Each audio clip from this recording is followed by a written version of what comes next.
du Fils et du Saint-Esprit.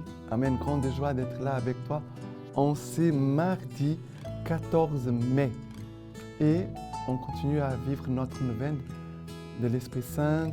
On se prépare. C'est aussi très important de se faire confesser. Prépare-toi, fais une bonne confession pendant ce jour pour que tu puisses aussi laisser ton cœur bien propre, bien ouvert pour l'Esprit Saint. D'accord? Et la première lecture d'aujourd'hui, c'est Actes des Apôtres, chapitre 1er, à partir du verset 15. En ce jour-là, Pierre s'éleva au milieu des frères. Ils étaient réunis au nombre d'environ 120 personnes. Et il dit, « Frères, il fallait qu'il s'accomplisse l'Écriture, où par la bouche de David, l'Esprit Saint avait parlé d'avance de Judas, qui s'est fait le guide de ceux qui ont arrêté Jésus. Il avait rang parmi nous et s'était vu attribuer une part de notre ministère. Or, il écrit au livre des psaumes qu'un autre reçoive sa charge. Il faut donc que de ces hommes qui nous ont accompagnés tout le temps que le Seigneur Jésus a vécu au milieu de nous, en commençant au baptême de Jean jusqu'au jour où il nous fut enlevé, il y en ait un qui devienne avec nous témoin de sa résurrection. Or, on en présenta deux, Joseph dit Barsabas, surnommé Justus, et Matthias. Alors, ils firent cette prière. Toi, Seigneur, qui connais le cœur de tous les hommes, montre-nous lequel de ces deux tu as choisi pour occuper dans le ministère de l'apostolat la place qui a délaissé Judas pour s'en aller à sa place à lui. Alors, on tira au sort, et le sort tomba sur Matthias, qui fut mis au nombre des 12 apôtres. Vous savez qu'est-ce que ça me touche beaucoup aujourd'hui, cette lecture?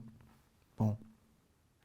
Ici, c'est l'Église qui est docile à l'action de l'Esprit Saint. Pierre dit, l'Esprit Saint, frère, il fallait que s'accomplisse l'Écriture, où par la bouche de David, l'Esprit Saint avait parlé d'avance de Judas, qui s'est fait le guide de ceux qui ont arrêté Jésus. Alors, ça veut dire, ici, Pierre dit, l'Esprit Saint nous fait comprendre que l'Écriture s'accomplit. Première chose, l'Esprit Saint nous aide à comprendre l'Écriture, non pas d'une façon intellectuelle, mais de comprendre comme Dieu veut accomplir cette parole aujourd'hui dans notre vie. Et cette parole ici nous parle concrètement d'une place qui a été laissée vide, Judas. Dans l'Église, il y a beaucoup de places qui ont été laissées vides. Des prêtres qui abandonnent le ministère, des religieux qui abandonnent le ministère, des laïcs qui abandonnent l'Église. Et on pourrait dire plusieurs choses. Des gens qui servaient l'Église, après ne servent plus. Ça veut dire que souvent, nous trouvons des places vides. Non pas des places pour trouver des honneurs, je veux monter, avoir une ascendance, comme une carrière. Non, pas ça. De l'Église, ce n'est pas ça. Ça ne doit pas être ça.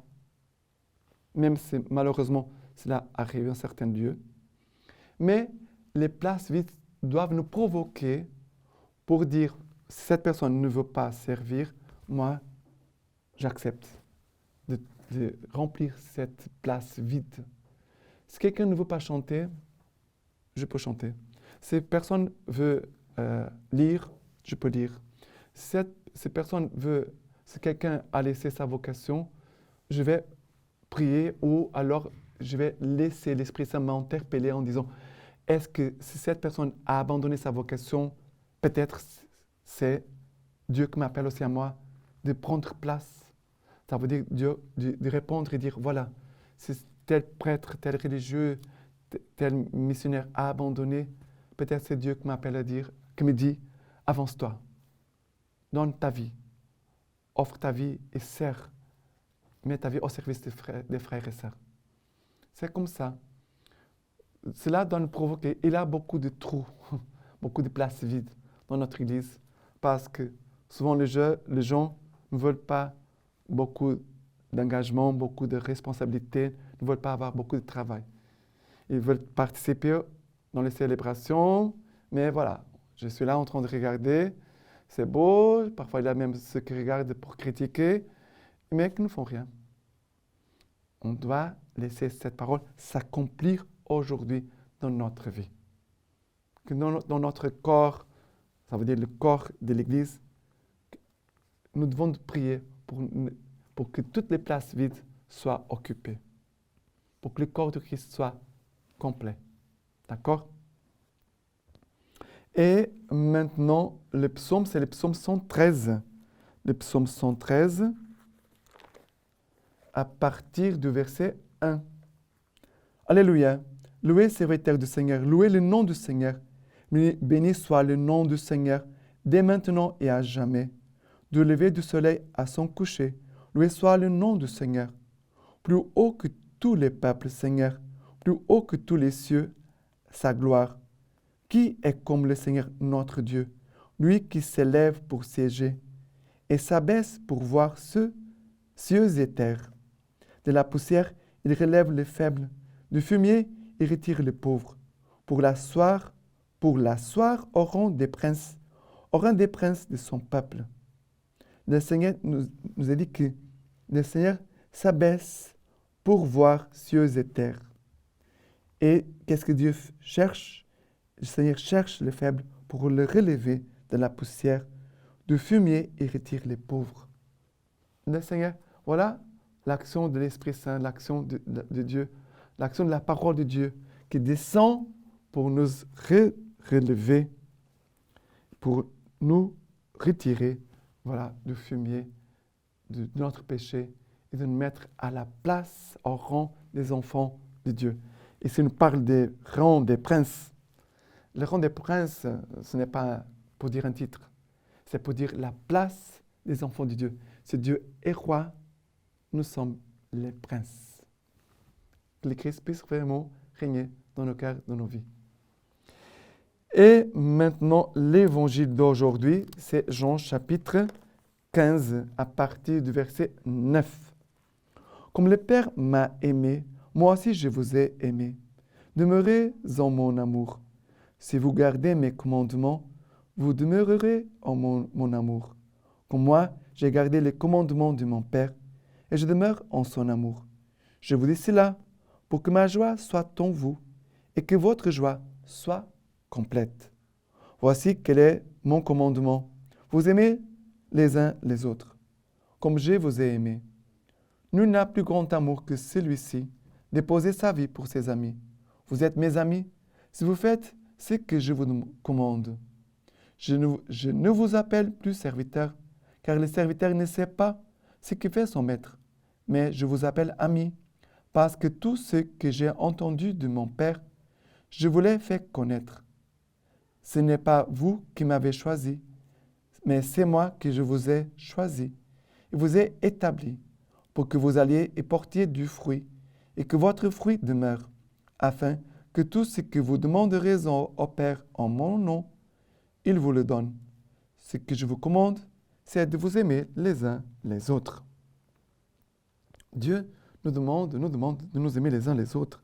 Et cette neuvaine de préparation pour l'Esprit Saint, c'est pour recevoir l'Esprit Saint. C'est l'amour.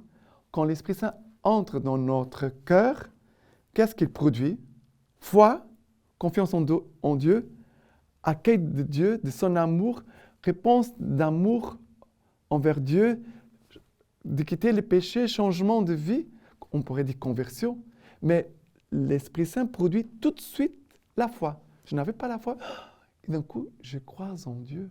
Je ne croyais pas, et maintenant je crois. Et aussi, l'Esprit Saint produit en nous une expérience d'amour.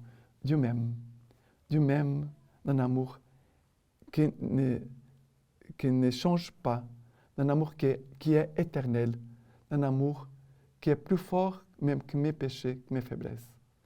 Dieu m'aime.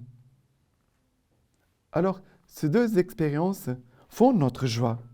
Jésus ici il nous dit, pour que votre joie soit complète.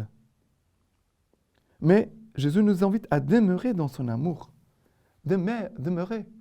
Ça ne veut pas dire j'ai passé par l'amour de Dieu et après je suis sorti. J'ai touché l'amour de Dieu et après j'ai abandonné ou je me suis éloigné. Jésus nous appelle, nous invite à demeurer dans son amour.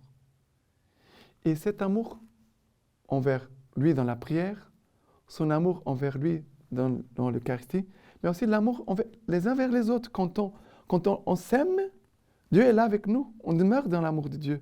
Dieu est présent. Quand nous nous aimons les uns les autres, Dieu est là avec nous. Que nous puissions demander cet amour renouvelé et que cet amour puisse éloigner toute haine, toute rancune, toute mauvaise pensée, de jugement, de choses comme ça. Que l'amour puisse éloigner toutes ces choses mauvaises de notre cœur, de notre pensée et aussi de nos actions. Et la lecture patristique d'aujourd'hui de Saint Basile, qui donc, en entendant les noms que l'on donne à l'esprit, n'élève pas sa pensée, ne hausse pas sa réflexion vers ce qu'il y a de plus sublime. Car on dit, l'Esprit de Dieu, l'Esprit de vérité, qui procède du Père, l'Esprit ferme, l'Esprit qui dirige, l'Esprit Saint. Esprit Saint est son appellation propre et particulière. Vers lui se tournent tous les êtres qui ont besoin de sanctification. C'est lui qui désire tous ceux qui vivent selon la vertu pour être rafraîchis par son haleine et secourus dans la recherche de la fin propre qui convient à leur nature. Maintenant, je vous laisse la bénédiction par les mains toutes pures de la Vierge Marie. Dieu Tout-Puissant vous bénisse et vous garde, le Père, le Fils et l'Esprit Saint. Amen.